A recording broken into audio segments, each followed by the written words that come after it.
I see couples that come to me a lot and they've suffered a loss as well. And they're grieving something that they thought was going to happen in their lives only to realize that it wasn't. Hi, I'm Tom Philp with Stonebridge Couples Therapy.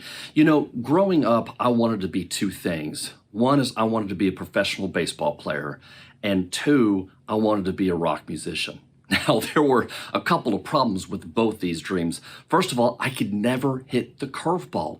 I don't know what it was, but the curveball always eluded me. And you can't go to the big show without being able to hit a curveball. The second one, the rock star part of it, well, I didn't have the voice. I didn't have a rock star voice. I sounded more like John Denver, not John Bon Jovi. So what I eventually had to do as I grew up and got older is to grieve the loss of those dreams, grieve those ideas that they were never going to be in my future and never quite going to be a reality for me in my life. I see couples that come to me a lot and they've suffered a loss as well. Maybe a parent has died. Maybe they've had a very difficult time connecting through all of the COVID that has happened for the last year, almost a year and a half. And they're grieving something that they thought was going to happen in their lives only to realize that it wasn't. Now, some couples go through an affair, and that's a little bit different type of grieving process. So I'm going to hold off and not talk about that in this particular video, but I will address it in a different video. So I'm talking about different types of grievings, and what I see is that couples can often become disconnected as opposed to connected when they're going through something, oftentimes because we grieve in different ways.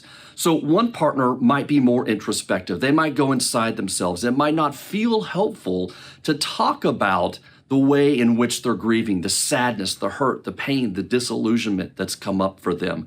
The other partner might want to verbally process what's happening. For them, it's helpful and therapeutic to be able to get it out and talk to their partner. So what do you do if you're going through a grieving process with your partner and you're grieving in different ways? Well, one of the first things I think you should do is just acknowledge where you are together as a couple. We are grieving. We are going through a process that is forcing us to accept something in our lives that we didn't think was either going to happen or we thought was going to happen, and now clearly it's not.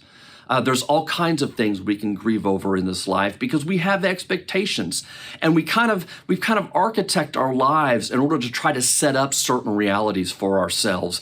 And when those pictures don't play out, when those stories don't write themselves the way we anticipate, that is a way for us to then turn around and have to grapple with our lack of control and the lack of disillusionment, or the disillusionment rather, of what didn't come to be that we thought would. Coming together over this as a couple means we have to first acknowledge that we're grieving together, that we're disappointed, our expectations weren't met, this wasn't what we wanted for our family, or we didn't think this was going to happen to us.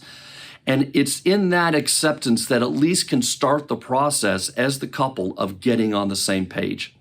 The second thing I'll tell you is that grieving is not like a light switch. You don't turn it on and you don't turn it off. It's a process you go through, and allowing those feelings to come up as a couple, allowing times when you can sit in your sadness, sit in your disillusionment, don't force it, is very helpful as well in being able to learn how to grieve and get on the other side of this.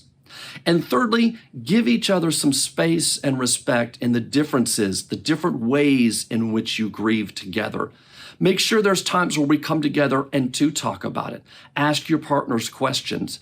Attune to your partner. Let them know that you also feel their pain. You also hurt the way they're hurting.